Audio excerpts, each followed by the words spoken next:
Another day, another good na food. Kani nga tiil mga kakudkud. Kay very good ang yan dry skin. Kay pagkahig pa lang na ako ni Kuyog, ragyudayon wala na nagpabadlong. Do, dugay na kaayo ni nga dry skin nagtago daw diri. Pero buyag-buyag, very good ni si dry skin, dili badlongon. So kani mga kakudkud, kanang satisfy kay ko naglimpyo ani kay.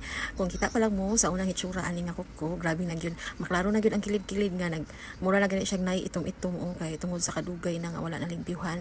Katapok na ni si ingrown ug si dry skin. Mahapi jud ko mga kakudkud ug ingon ani nga mga tiil lang akong malimpyuhan kanang naa jud ko daghang makuha ba kay challenging para nako. Then after mao ni mga kuko nga makapasatisfy nako mga kakudkud. The more dry skin ako makuha, the happier I am. So mga kakudkud, kung naamoy mga ingon ani nga mga dugay na kayong dry skin or ingrown nga nagtago diha, ayaw pag ikog, pag PM nako kay ato nang kudkuron para makuha na ang mga nagdala og discomfort sa inyong tiil. So that's it mga kakudkud. Don't forget to follow, like, and share para updated pa mo sa akong mga kudkud session. Thanks for watching!